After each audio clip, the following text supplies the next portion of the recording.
Assalamu alaikum wa rahmatullahi wa barakatu. Barkanmu da ƙara haɗuwa a wannan shafi mai suna Cool Auta, wanda muke kawo abubuwan fasaha da duk wani abubuwa na ƙaruwa. Insha Allah a wannan bidiyon za mu kawo mana yadda za mu gyara banned WhatsApp. Duk wani WhatsApp namu da aka yi banning ɗin shi, insha Allah a wannan bidiyon zan nuna mana yadda za mu gyara shi.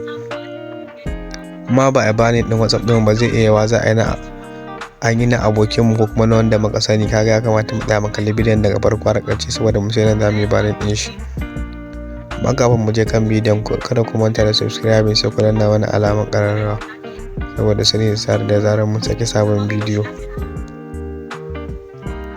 Mu je kan bidiyon. Shi ne kawai mu tafi Google Chrome na wayarmu.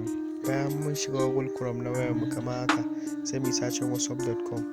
Idan muka shiga whatsapp.com zai kawo mana nan gurare kamar haka, sai mu tafi can ƙasa nan za mu ga contact us, sai mu danna contact us. Zai kawo mana gashi na WhatsApp Messenger support, WhatsApp business support, sai mu danna WhatsApp Messenger support din nan. Zai kawo mana nan guraren, sai mu saka phone number mu a nan guraren da email, sai mu confirm email din. In Android ne sai ka samu, kuma iPhone ne gashi nan, in desktop ne kuma wasu daga ciki ne, sai ka rubuta wannan message da zai rubuta a nan guraren.